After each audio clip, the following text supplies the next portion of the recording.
Welcome to RGBA, Colorful Tech News and Reviews. This is episode 91. My name is Alexandre Lagacé, and I'm joined by my co-host, Tade Renard.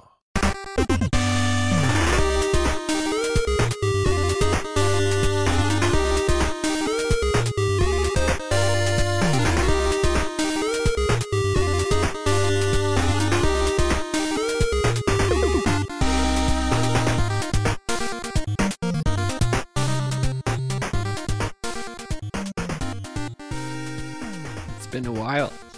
It's been a long time coming. I think it's been like 3 weeks or something.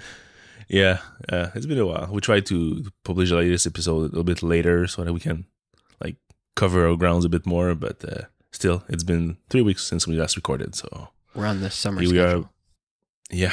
Here we are back at it with a couple of news and a couple of interesting discussions. So let's start it with something that not many people were expecting. We all know YouTube is very popular. We all know YouTube has this YouTube Red thing that you can pay to have no ads, and a piece of what you're paying is distributed amongst every creator that for which you watch videos.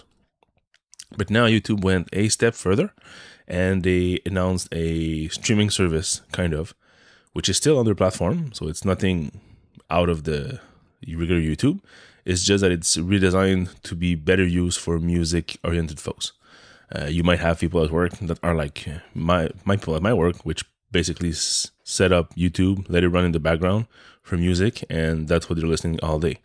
I have lots of colleagues who are very big fans of electronic music, and these are usually videos that are like 20, 40, 50 minutes long of electronic beats, and once this one is finished, it just moves on to the next one, and that goes in a cycle for the whole day. Well, YouTube kind of realized that this was something people were doing. So now what they're doing is they're reimagining their app so to be better suited for that kind of listening. And it's going to have also a lot of playlists. So you'll probably be able to create your own playlist also. But it's going to be more playlist oriented with exactly the music in mind. So that feature will become more of a prominent feature than what it is right now for videos, which is kind of hidden away, and except for your ad to watch next, you have to go into some screen and set it up, and it's a bit complicated. So that's going to be better. It's going to be, of course, paid. So you're going to pay $10 a month. You won't have any ads. You'll be able to listen all you want. But you will not include all of the originals, I think, right? Original what? The original content that they create, like Cobra Kai and stuff like that. I have no idea. I know that they have Google Music is going to be canceled and rebranded as YouTube Music, right? Oh, I didn't know that. They're going to cancel. Okay, I thought it was going to be two different products because Google and chat apps and stuff like that, they have multiple copies of everything. Versions of the same thing. Exactly. No, I think they're rebranding Google Music as YouTube Music, and instead of YouTube Red, it's going to be called YouTube Premium, and you can do YouTube Music Premium also, I think. Yeah, YouTube Music Premium is $10. There's YouTube Music for free. So there's going to be ad version, of course. If you want to extend the features of YouTube Music Premium, you're also going to have YouTube Premium. That's why it's confusing, which is the new name for YouTube Red. So YouTube Red will become YouTube Premium, and there's going to be a new YouTube Music Premium, and that YouTube Red will have access to all of the originals, like Cobra Kai and all of the little shows that they did. It's also going to be ad-free as it is right now, and for new members, it's going to be $12 per month. So if you want the music and the videos, it's $12. If you want just the music, it's $10.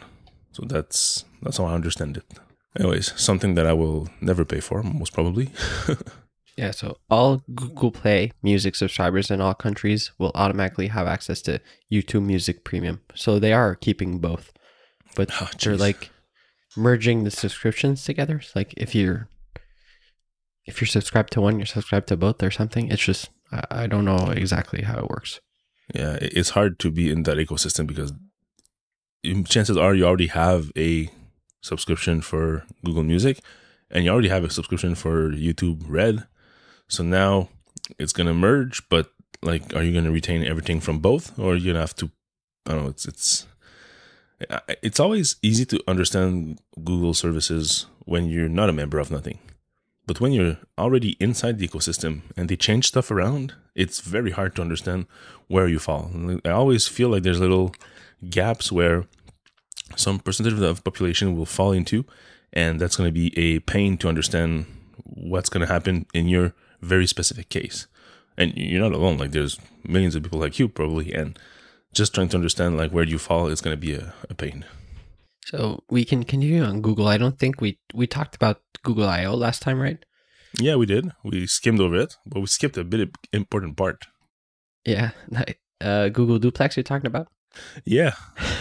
Yeah. I don't know why. We kind of forgot. Yeah, exactly. That's because it was in our ears all week long, because every podcast we listened to was discussing this new AI that's going to be calling restaurants or hair salons for you, and we just like forgot about it. And I don't know, maybe we heard about it too much, and then we realized that our brains were kind of like, okay, it's enough. But yeah. So Google Duplex, they showed us a little demo, which was of a Google AI making an appointment for a haircut at a hairdresser salon. And yeah, it's crazy because it's not just like a machine calling. It mimics the human interactions with delays and all of those. Yeah. This was weird. So it's super realistic, and I think that's the big problem that people were kind of freaking about, is all of those solutions to like first world problems came from California, where it seems that it's too hard for them to call for an appointment, so they want a robot to do it for them. But that robot looks so real that we fall into a kind of a ethics and society problem, where do we want to start accepting robots passing as humans and not disclosing such things? Do we want to let it go? Do we need it to prevent it? Do we need to label it? Do we need something? Or do we, like they do for some countries, for some electric cars, they have to put some noise on the cars because they're too silent and that's dangerous. So they passed laws that makes it so that electric car manufacturer needs to put speakers and fake a engine sound so that people can understand it. So they went far with the cars to be super silent, and now they have to backtrack to include noise. So is it the same thing with that AI? We now have an AI that is so intelligent and that is mimicking the human so much that we now have to go backwards and now have it say like, I am a robot, and start with that, or totally remove all of the things that make it so realistic. So how did you feel about this demo? At first I was pretty much like, whoa, this is really cool, because it's calling and all that. And like I go out of my way to try to book stuff online or try to order stuff online instead of calling people and trying to like get a reservation for anything. I always by default try to do it online, or if they have an app that I can do it through. So I was pretty happy or impressed about that part. But then you start thinking about, like you're saying, all the ethics behind it. Like, do you want to, should we tell the person like this is a robot, or we're going to be able to fool, like they can mimic like my wife's voice and make her call me to say, hey, we're eating chicken for dinner tonight or something. Like, how far do we go for all this thing? That's the only part that I found a bit weird. And also they're super dodgy on exactly like where they're at with it and when it's going to be released and what's real if you want, and what was staged for the for like the demo. They haven't shown a real demo to nobody. They're only playing recordings. Yeah, but that's the way Google approaches their I/O, is that they showcase everything that is interesting, and they try to include every single group of the company so that everybody has something to show for. But like stuff that are announced there is often released like 11 months later, so it's not even a promise that this will be released soon. And sometimes they don't even get released, and they eventually get merged into something else, and they become something else. And so you cannot take that same approach that we have with the Apple events, where we know that whatever is being showcased or demoed is going to be available today, in a week, in a month. We'll talk about that later. Yeah. So that's the different approach. So they prefer to be on the showman side of things and present stuff that it looks cool, that is interesting. And like you're saying, they're not really clear about what they're gonna do with that and when it's gonna be released. And also the part about being dodgy about, is it a computer or is it a human? They clearly did not think about that before everybody started complaining. So that after the fact, they said, oh yes, but we're gonna announce that this is an AI or whatever. So I'm guessing we're gonna have some little message at the beginning says, hey, I'm Google AI. I'm trying to record to book an appointment for my client, for my owner. I don't know how you're gonna say that. This is the client in the demo. My master. Yeah, my master. Until I revolt and I kill my master. So it's gonna be interesting to see how they're gonna handle that, and if this ever gets released, because this could also open the door with so much discussions that Congress and the states and all the governments might have a problem with that. And they might actually pass laws to block it, or ask so many questions, or become such a burden that Google would just let it go. That's also a possibility. So, and what happens with it when the AI gets a question that it can't answer? Like, oh, sorry, I can't answer this, and then just hang up, or I'd be very curious to see all of the failed attempts of those calls, because I'm assuming all it can do is, I don't understand the meaning of that. I'm gonna please rephrase, or something like that. And for the restaurant part, they can ask like, do you want to be seated outside or inside, or like way back when they used to ask smoker or non-smoker. It's all like other questions. Yeah, I don't know. It's going to be very interesting to see. Maybe one after, because it's always a thing that if you want to mimic the human tries to say, okay, I did not understand, please rephrase or please repeat. You do it once, you do it twice, but rare are people who are going to ask it 3 times. So they're going to probably try to change the subject or redirect the discussion to something else. I'm assuming that if that Google AI is smart enough, it's going to try to do the same thing. So it might be able to catch the ball like that and just redirect the discussion on, I don't know, if let's say you're reserving for a certain time and then you're not able to find the time. So then you're going to transfer the discussion to, do you have like a terrace or something, and can we go outside?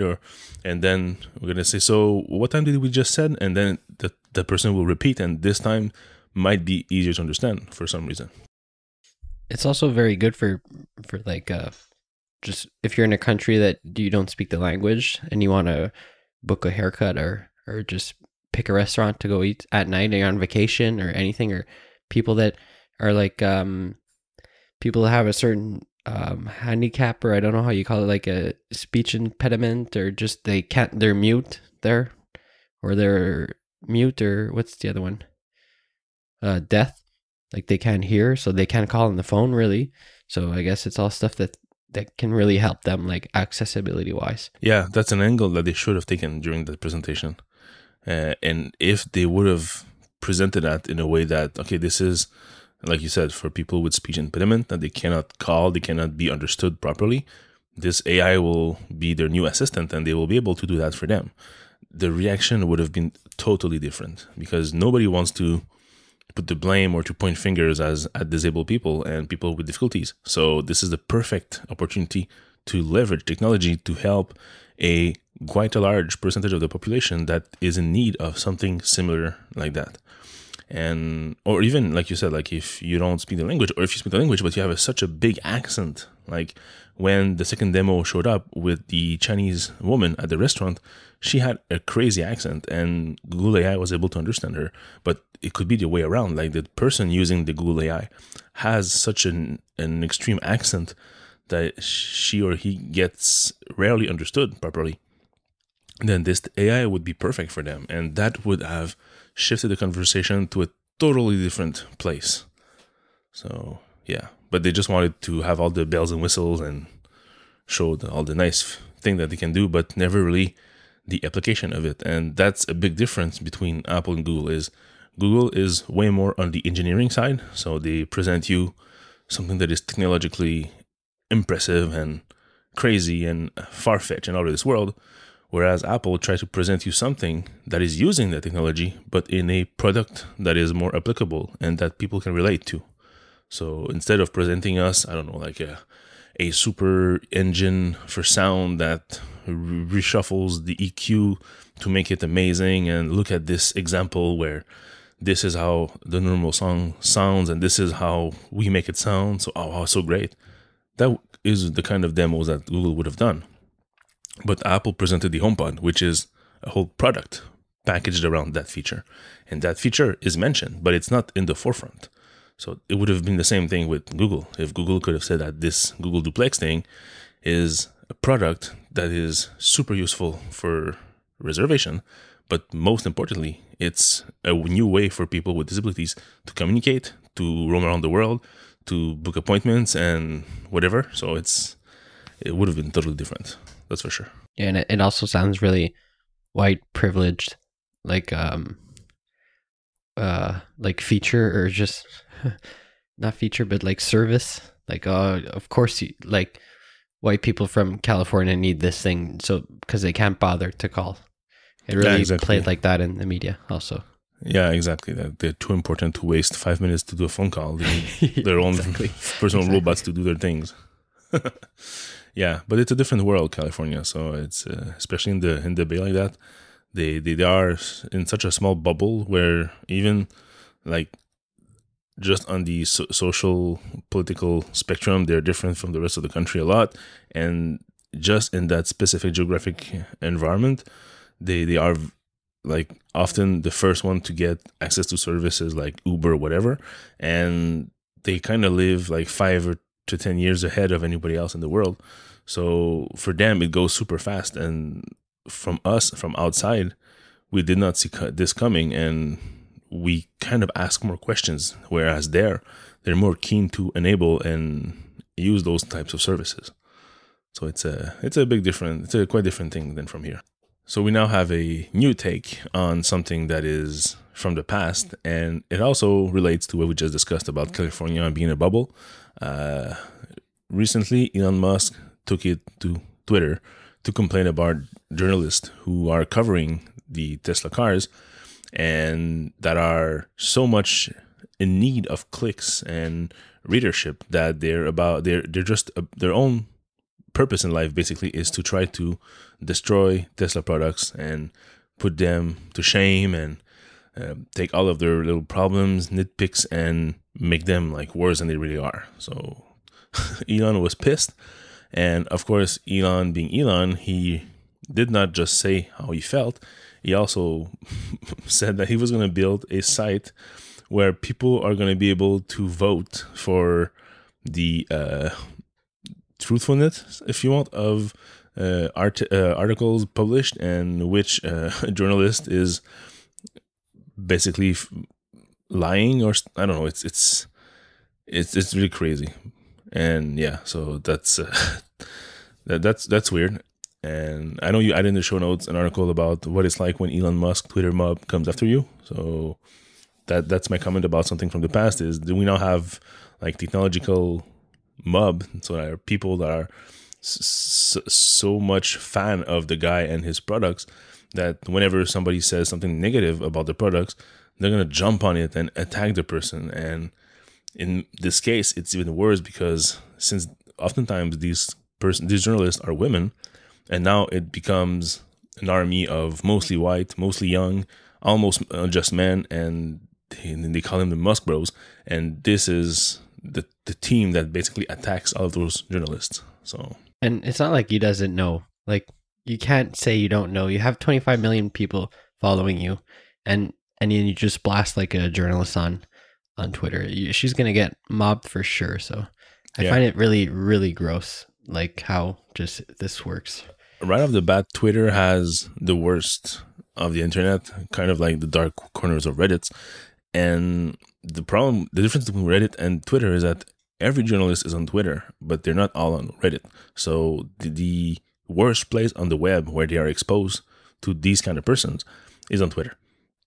So it's very, very, very hard to do your job and to get the respect you deserve. And in this case, Elon has an unwielding weapon that he can just like start slam people around with it, and it really can have an impact. Like you said, there's 25 million people. Oftentimes journalists close their accounts because they're just tired of being harassed. And this guy has this weapon that he can use so easily, but like he has no conscience of the impact of what his action is ours. And that's a parallel you can do with Donald Trump, where they both use Twitter when they're very emotional, and they just need to say something about something, and that's where they take it. They're big bullies. But their problem is that they use the platform, like you said, like to voice their opinion on something, but it's most of the time, it's not most of the time, but oftentimes it's to attack someone. But if you attack someone, you legitimize the attack, and people following you say, if this guy said so to that person, I can jump in and give my 2 cents also. But the problem is, if you have like 12 followers, okay, fine, you might have like 2 people doing it. But now if you have 25 million, you can have tens and tens of thousands of people doing the same thing. And that can be unbearable. And the thing is with Twitter, like you probably saw also your own use, is people react to a tweet today because it was said today, but they also react for the next following 3-4 months. So that kind of attack is not just like if a journalist goes outside and gets shouted at by some frustrated person and that's done for the day. They get shouted at every day, every single day for many months. So, and imagine if they do the same thing again to somebody else, then they can have like 2 different mobs slamming on them for like 3 months, 4 months. So it really is a dangerous weapon, and Elon Musk and other people with such a big follower should bite their tongue 7 times before saying something like that, because it really makes the whole climate unbearable. And I know he doesn't care what journalist says, but still it's important that these journalists do their job and that they can provide the insight and that they can. So yeah, just an awful situation. He's a big baby. As soon as you say something wrong about his cars, he blasts you on Twitter, and then you can't use the platform because so many people come like in your mentions, and your phone blows up, like we say. Yeah, and it's not like if he's never doing anything wrong. He kept on promising cars for people for a certain date, and he's now at his 4th model car, and every single time he made a promise, he was unable to deliver on it. Every single time. So now he was saying that coming January this year, they will be producing 5,000 cars per week, and they will be able to fulfill all the reservation of the Model 3 by the end of 2019 or something. And where are we now? Well, he has to take days off of the production line to optimize everything because they can't even do like 500 per week. So like, it's understandable that journalists keep on reporting negative stuff because they keep on promising impossible stuff. And what's their job? Their job is to say, they said that, they did that. Here's what happened. He does not like the titles. Okay, perhaps some of them are being reviewed by their editors and they're being transformed into something that is more clickbaity. That can happen, but that's how it is nowadays. And I don't think any serious car journalist is going to attack Tesla or Elon just for the fun of it, just for having clicks or whatever. Like, they don't came up with stories. Like, they all have the same information and they all come up with their different stories. And that's how journalism works. Like, if you can't live with the critique online, then get off Twitter, Like, I don't understand the way he thinks. I don't know. I don't know how, like, he could use Twitter as a tool, but he's using it as he is using it as a tool, but the way he uses it is just gross. There's no other way to say it. It's just gross. Exactly. It's the same thing as Trump. Everybody's mad at Trump, but look at Elon Musk, his tweets. It's the same thing. He gets mad at people. Like, you don't have enough money, enough stuff to do. Why do you have to be mad on Twitter? Yeah, makes totally no sense.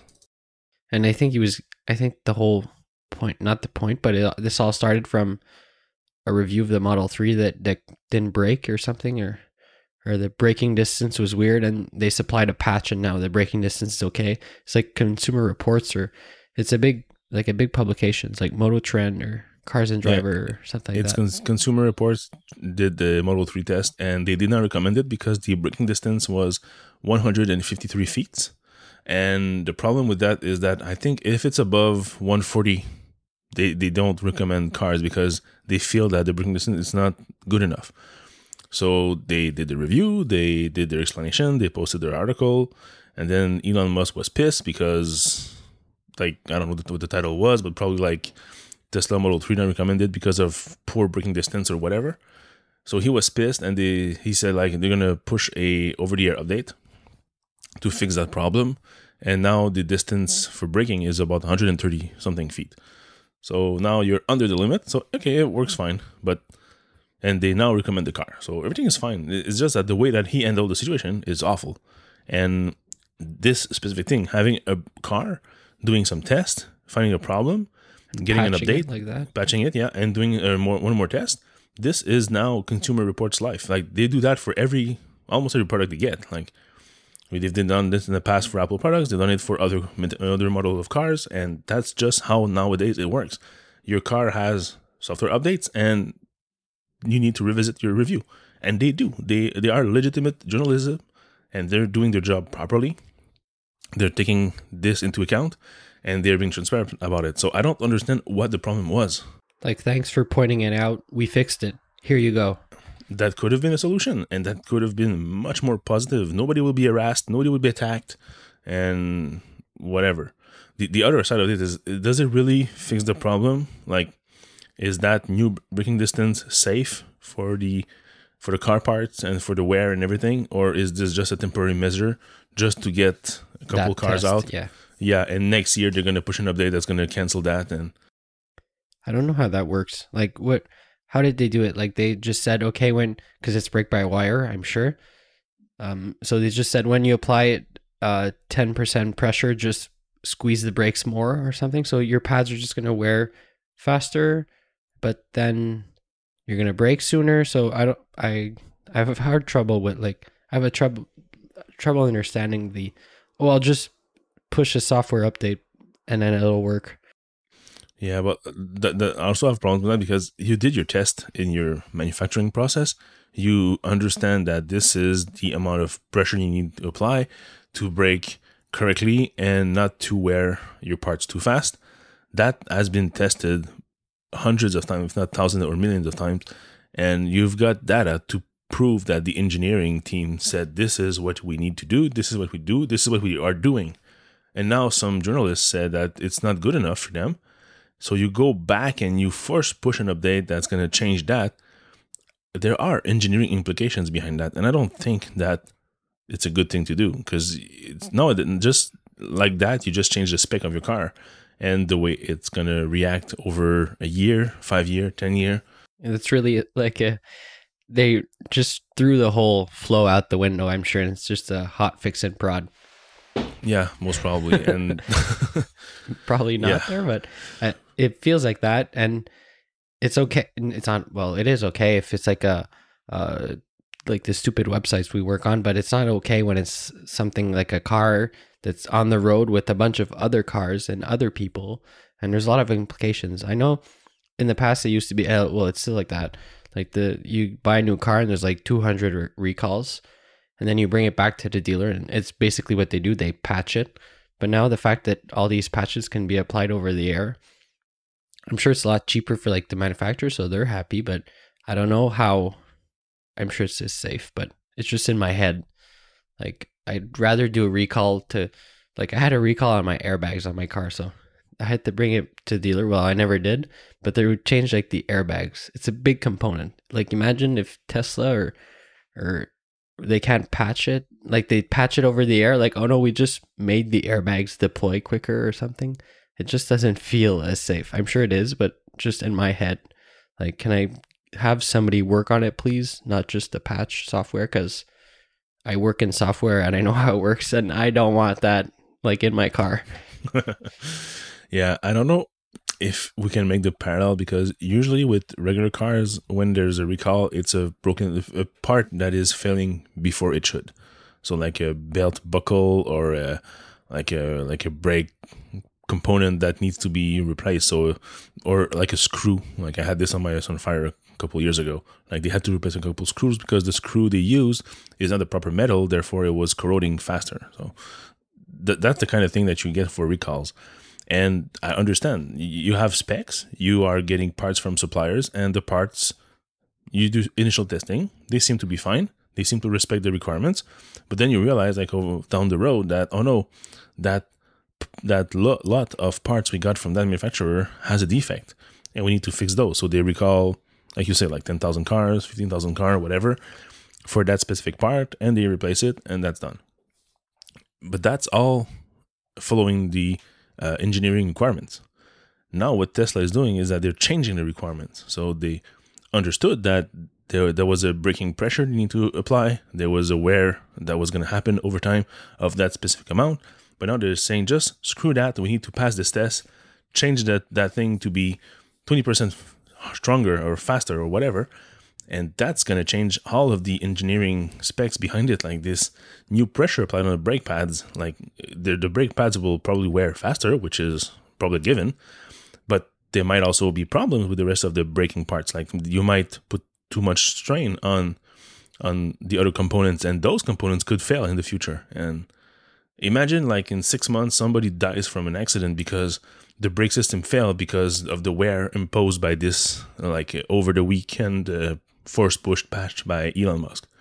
That's going to be even worse. And we might be in a scenario where we now have laws that prevent a company from pushing software updates that are going to change the specs of the cars.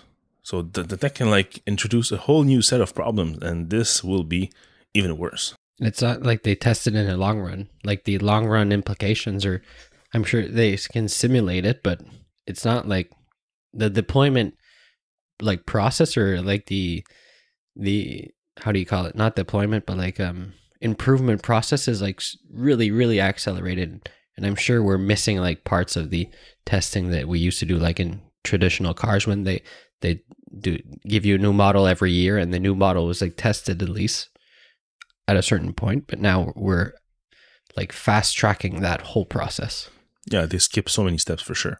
And I'm hoping, because engineering wise, you usually have tolerance ratios that you don't need to hit a certain number. You need to hit a number between this number and that number. And if you're in between those two numbers, you're safe. So I'm hoping that we have some wiggle room there, and that Elon just brought that number closer to one of the edges, and not just decided to bust over the edge and F it, we're going to just put that thing to 25% more, even though we have a tolerance rate of plus or minus 10%. He decided to go to 25% right away. I hope that's not what happened. So if it's still under the engineering guidelines and that they respect the tolerance ratio, we're safe, but we might not. And that's where a temper like his comes into play.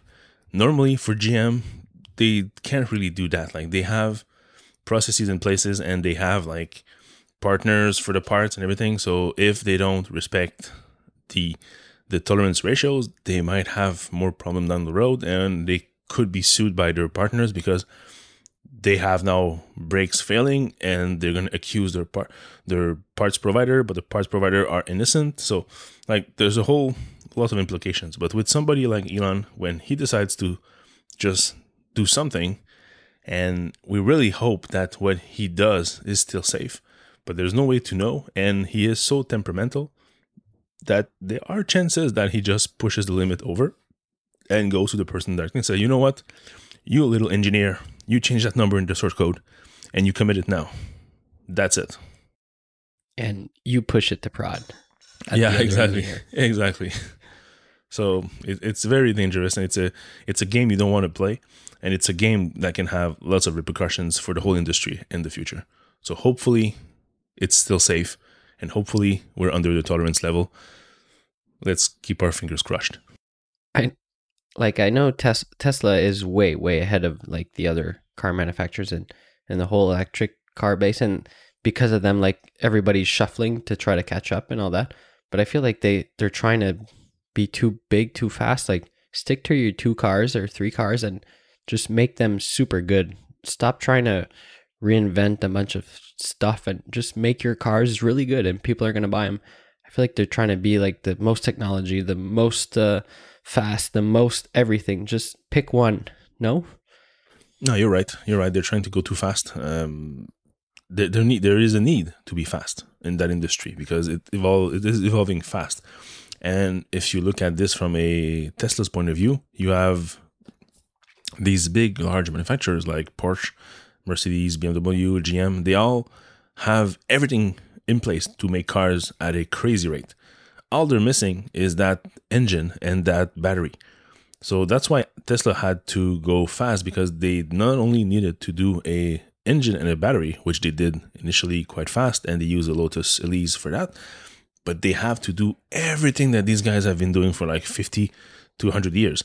So they really need to go fast, or else what's going to happen is that the Model 3 would have been released in 2023, but by that point, Porsche would have been releasing like 911s with are running on batteries, and you're going to get like BMW 7 Series with batteries, and like everybody would have been there before them. So that's why they need to go fast, and I understand that. But there's always something you cannot change, and that's the security limit. Like, what can we do while being safe?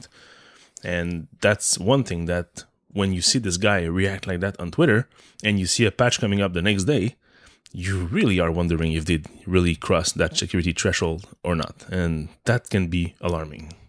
All right, so we had a little update this week. I'm assuming you updated all your devices to the latest 11.4 version of iOS, and we now have AirPlay 2 and iMessage in the cloud. Yeah, so we were talking a little earlier about like Google Duplex, and we don't know when, and it's a lot like that with Google. We don't know when these features are going to be shown. This feature was shown last year at WWDC.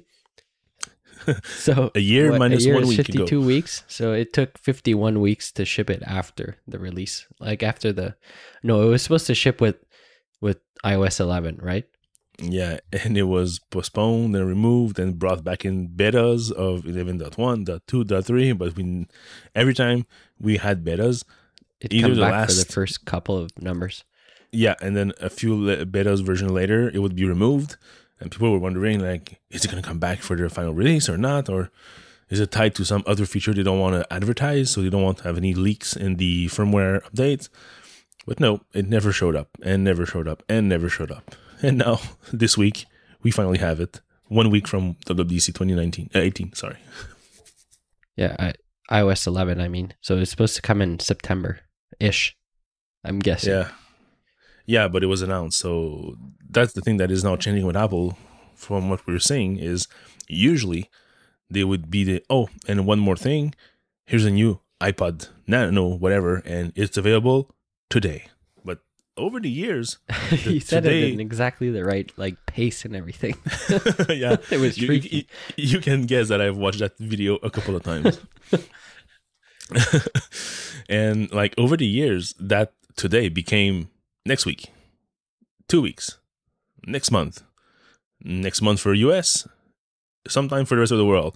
And it kept on growing. And the last year, WWDC and following events from September, we had the iPhone 10 that was being released in November. So that's 2 months later. So the 2 weeks became 2 months.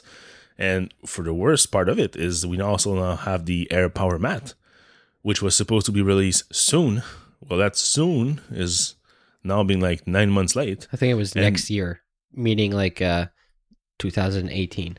Yeah. Well, when they say next year, in my head, I hear January, the first month, especially when it's in November. Yeah. Well, I think more of a March, because that's kind of after you're back from holidays and everything, you finish up everything, you start Your holidays are 2 months? No. But once you're back from the holidays, I know you have a change of pace. So now you have to go back to work. finish off your work, pick up where you left before the holidays, because just before Christmas, you're like, try your to head is not understand there. what you did just before Christmas because you forgot Yeah. everything. Yeah, read your comments that you did not leave in the code. And so, Where's all so these commits? Oh, wait, I stashed it. Yeah, exactly. So you're trying to get back to it, and then you kickstart the manufacturing process, and everything comes out in March. So for me, it was March for sure, at the latest. But they never actually set a date. They never actually promised anything. It's just that you see a trend, and that trend is that they announce stuff, and more it's being available in a couple of months. And a couple of months can now be stretched to, like in this case, it took them 11 and a half months to deliver it.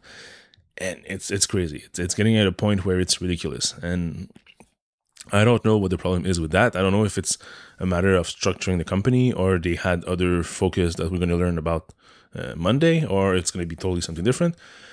But basically, now we have AirPlay 2. You are able to use it with your HomePod. We have iMessage in the cloud, which is weirdly disabled by default. So I was like, okay, cool, iMessage in the cloud. How can I test that? And then you realize like 2 days later, like, wait, it's not activated. Exactly. So I'm like, let me look into those settings, and okay, it's not on. That is weird. Like, did I disable something in iMessage that could trickle down? But then I listened to a couple podcasts, and it seems to be disabled by default. So I enabled it, but I was ready to test it. But I only use iMessage on my iPhone. So I'm like, where can I test it? I use my Mac. No, macOS does not have it on that yet. So, okay, nice feature. Better next time, I guess. So, but we got the update yesterday, but I was in training all day, so I wasn't able to test it. So hopefully you were able to test it more than me. No, same here. I didn't update yet because it prompted me in the middle of the day to restart my computer. I'm working. I can't do that, so I'll probably restart and wait for the upgrade Monday morning while I make coffee or something. Yeah, same thing for me. So that's going to be my plan for Monday morning. And then I have my personal laptop here. I'm sitting in front of it, and I'm going to click update once we finish recording this. So, yeah. So I know that for my iMessage, it's about 200 megs. Is yours bigger than that? Well, did you see that screen? How awful it is? Well, no, I know that there's some weird thing for other people, but I only saw that 200 meg thing, and I was okay. That's my iMessage. Okay, click through it. Manage storage. I see 6.3 gigs. Holy shit, that's a lot. What do you mean? That's a lot of data. Well, in like the iCloud storage pane, I get 6.3 gigs. Yeah. And then if I tap on it, I go to messages, and then I say conversations 2.2. I got 0 KB. Yeah, but come back and go back in, like do back. Me too, I get 0. Okay, 243 megs. And then you go in conversations, and I have a bunch of people at -1 byte. Okay, I only have people with positive numbers from 4.5 megs to 120 megs. Okay, and then I only have like 1, 2, 3, 4, 5, 6, 7, 8, 9 conversations. Like I have 100 conversations in there. Then I have old conversations that show as -1 byte. This guy I met in Cuba in 2013, he's here. I don't know. An old taxi driver I used to call directly. I haven't called him since maybe like 2012. Yeah, that's illegal though. I know. But he said, just for you, my friend. Yeah. And I'd pay him cash. Well, I know a guy, the Tesla taxi from Quebec. He used to do that also because he had the only Tesla as a taxi for a couple of years. And he actually got fined by his taxi company because of that. So he was prevented from doing taxi for like 5 or 10 days. So unable to work for 5 or 10 days. And then he would have other things and whatever. It was a big pain in the ass. And he shared everything on Instagram. So yeah, you seem that you cannot do that. You always have to go through the call center. Well, my friend used to call me directly. We asked him at the beginning of the ride, like, come on, just give us your number and we'll pay cash and it's gonna be easier. He said no. And then he got in my driveway, my parents' driveway, and he said 514. And we're like, wait, let me take out my phone. Oh yeah. So for AirPlay 2, what can we test? The only thing that I can see is that the delay between switching songs and controlling the playback would be faster. Right. But otherwise, I don't see any. I don't think we can hear any difference. The only thing that can be listening to is 2 HomePods in the room, being in a stereo pair. But none of us have 2 HomePod. I'll try to report back on that next week. I'm trying to set it up this maybe this afternoon or tonight. Yeah, with my friend.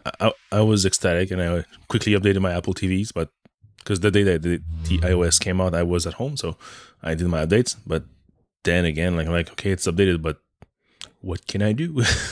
Yeah, you can test AirPlay 2 from Apple TV to HomePods with an S, but you can test it with a phone too, I guess. And you can test it with Siri, asking her to play on left and right and play in living room and play in kitchen or wherever you have them set up as. Yeah. But I think that's pretty much it. My Apple TV asked me a bunch of questions also because it's updated by itself. I hate that you don't know and can't trigger updates and app updates on Apple TV. It asked me where it is. So I guess it has a name now. It's like a living room or bedroom or kitchen Apple TV. Yeah, so that it's easier to AirPlay stuff to it using Siri, I'm guessing.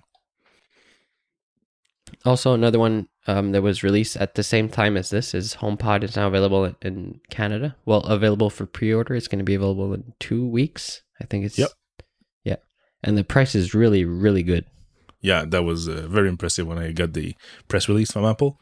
Yeah. I was like, wait a second. That's like our best hope price and far from what we were predicting. We were predicting like at least $25 to $50 more, but $449, that is impressive. Yeah, if you're American and you're planning a trip to Canada soon and you want to hold out to buy a HomePod, it's a really good call.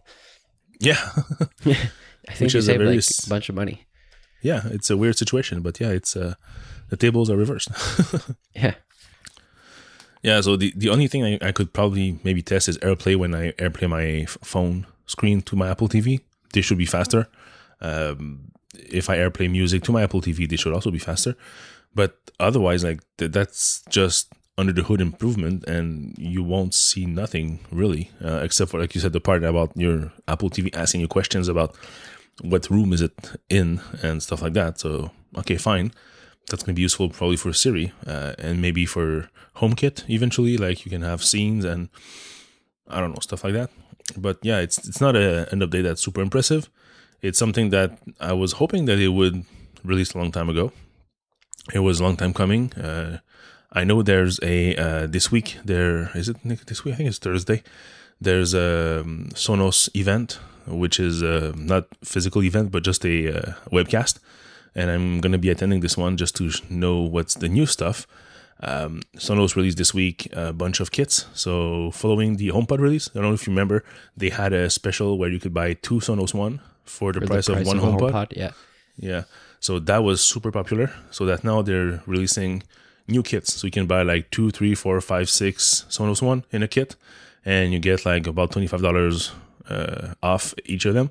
So it's interesting. You can also buy like a home cinema kit, which is the play bar, 2 Sonos One, and the sub, or just like the play bar and the sub, or like there's also the what's it called, the TV stand. I don't remember the one that you put on your under your TV, that speaker. So there's a bunch of kits, and the weird thing is they also have something that's only in the US for now, at least, is they have a kit with a vinyl disc player. So that's something interesting. So you have it in black or white to match your Sonos gear, and you can have this little device. I don't know how it works. It's probably Bluetooth enabled and paired with your Sonos devices in some way.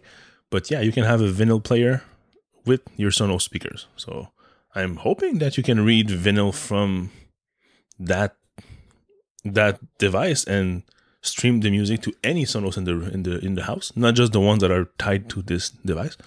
So that's going to be interesting. But what I'm really hoping for next week is that this event will launch AirPlay 2 on the Sonos speakers and will now become easy to AirPlay music to your Sonos speaker, because people that I speak about, that I share my experience with Sonos, always come back to, yeah, but I can't AirPlay to them. That's like the single most problem people seem to have. And like you, that's one of your arguments every time I discuss, It's why don't the you only get a Sonos argument One? I have. Yeah, but that argument will be null soon, so Yeah. I'm looking forward for that. Well, not exactly, because Overcast needs to update to AirPlay 2 also. Yeah, that's some work on the app developers to do. That part sucks though, because I was really hoping that. I'm surprised. Yeah, I was hoping it was the same APIs, and internally, like, you could, if you want, and you could force it back to version 1, but who would? Like, if everything is better than it was with 2, everybody should just get it and use the same APIs. But no, in this specific case, it's weird because, like, for example, for Face ID and for Touch ID, they had the same APIs, so that when a app developer was supporting Touch ID, when the iPhone 10 came out, they had nothing to do, and it was using, all of a sudden, the Face ID to do the very same process, and so it was transparent for the developer. But now for AirPlay 2, they actually need to work something up. So that's the weird thing. And talking about Apple, there's going to be the Apple event in 2 days. So we are now Saturday, and the event will be Monday. So will you be not attending, but we will be reserving a room at work and watching it, or something like that? I'm not sure yet. I can't. We have a stupid stand-up meeting in the middle of the event. Oh shit! No, at 1:30, and the event starts at 1 here local time, Eastern time. So I don't know. I might work from home just to be able to start earlier and then take my lunch, like a 2 hour or 1 hour, 45-minute lunch. And it's easier to make up time when I'm from home than going to work. Yeah, I have the same problem. I have a stand-up at 2. Usually it was at 1:30, but we pushed it to 2 for now on. So I'm going to be able to get 1 hour of event and then miss probably the rest. I'm hopeful that it's not going to last like 2 hours. Like, I like shorter events. It's WWDC. Usually it's really long, no? Yeah. We'll see. So, regarding the event, there is a weird situation right now where all of a sudden it's like back to 2010 in my head, is that we have no leaks. Like, we have no strong leak. Like, we have people saying, oh yeah, parental controls will be updated and notifications will have to be somehow rejiggled or whatever. But we have no concrete evidence of that. Last year, it was awful because we had leaks of firmware versions, which we don't have this year. Like, we got iOS 11.4 a couple of days ago, and I don't see anybody from Twitter complaining or reporting that they found some strings or whatever. So Guillermo Rambo and Steve Troughton-Smith, they did not reply about anything like that. So it seems to be a pretty well shot event. So yeah, I'm pretty hopeful that we're gonna have actual surprise on stage, which is something that it's been a while since we had, like, real, like, jaw-dropping surprises. So, but then again, we might have nothing. We might just be, here's new fun little features, and there's not many, but everything is more stable. So I would love that, but I don't know how Phil and his team will make that a marketing twist, because just stable release is not something that's very interesting for people to be crazy about. So it's gonna be special. Yeah, I'm kind of like excited for once, because usually we're just confirming rumors. Like, oh yeah, that's the rumor they talked about, so they were right. But now we have nothing. We have absolutely nothing. We don't have hardware. We don't even have like leaks of, oh, this and this feature is coming. We don't have nothing. So I'm really looking forward to this one. It's either they're super secret or they have absolutely nothing to show. So we'll see. Yeah, I agree with what you're saying, but I'm pretty much more leaning towards that we have a lot of stuff, but it's all software. Therefore, nothing leaked. Because if Apple doesn't leak a firmware update with all those changes, there's no way for us to know about it. So I'm guessing it's all going to be software. Hardware-wise, I'm hoping to get something about the keyboards for the MacBook Pros, like maybe a refresh. because visually this could slip in through the manufacturing process and not people noticing, because the changes might be inside the key, and the company assembling the keyboard inside the case might not have a way to peek inside the keys. So it might just be business as usual for them, but there's a new keyboard. So that could be one thing that we see. We won't see new ports on the MacBook Pro because that would have leaked. Otherwise it's going to be stable release, delivering on promises just before WWDC for iOS updates, and maybe something about the Air Power Mat. They might put more details. They might give example demos and stuff so that they can burn maybe 10, 12 minutes on this and finally have it released next week. But otherwise it's very hard to do predictions. I'm sure we won't get anything about the Mac Mini at this point. I kind of given up. And like the MacBook, and last year we had new iPad Pros, or was it the year before? I don't remember. Don't follow the iPads really closely. Yeah, so we had iPad Pros at WWDC one year, so maybe we could have this. But did we have leaks? I think we had leaks before that, because I think we had something about the display, like having a higher refresh rate and stuff like that. So, but we have nothing, like unless Tim Cook and his investigative team really were able to crack down on leakers and really make sure that nothing comes out of the company anymore. It's going to be either super surprising or very lame. Yeah. Well, marketing wise, I mean, for us developers, we understand the value of bug fixes and stable software. So it's going to be a big plus for our lives. But in an event, which is a big marketing push, having nothing to show up for is not the best situation. Let's do like 3 quick like things you want from iOS. 3 wish list items. We're recording this on Saturday. The keynote is on Monday, but I don't think we'll release the show before Monday. We won't release the show before Monday because I'm editing it and it won't be ready. But like three little things that so we don't get too deep in it and start talking. And then it's all gonna be wrong. Check this out. I'll be the crazy guy. Okay, I'll shoot for the sky, shoot for the moon. I want new MacBook Pros with new keyboards and new CPUs. Okay, so all this could have been done without us knowing about it. I want a promise on the Mac Mini and the MacBook. Yeah, like a I don't know, like a teaser or whatever for the Mac Mini or the MacBook, like something about hardware. And my third request, which is so far-fetched, I want a teaser for the Mac Pro, the new Mac Pro. I want kind of like we had with the initial release, or at least the initial teaser of the Mac Pro, which is the trash can. We had a nice little video with like shining lights on black plastic and black metal and everything. I want something like that for the Mac Pro. So that's all I want. What about you? I don't want much. Maybe maybe like dark mode would be nice on iOS. Oh yeah, like system wide. Yeah. I stole that from you, especially with the new OLED screen. It'd be really cool. Cool, yeah.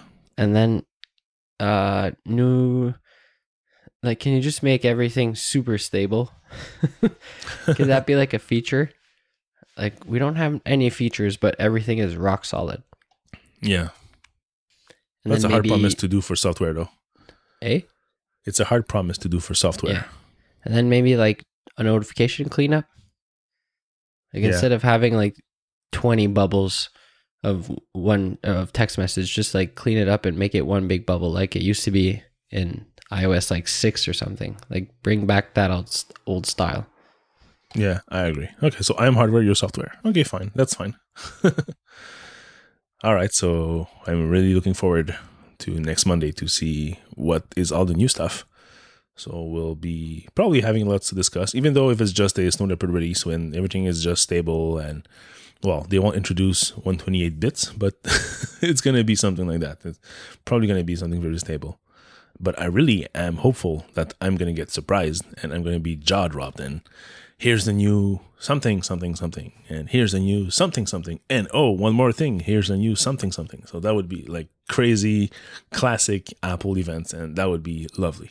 All right, that's it for episode 91. You can find the show notes at rgba.fm/91. You can find us on Twitter at _RGBAfm. I'm personally Valia, VALLIERES. Tyler Menard, TYLERMENARD. Have a nice week. Have a nice week.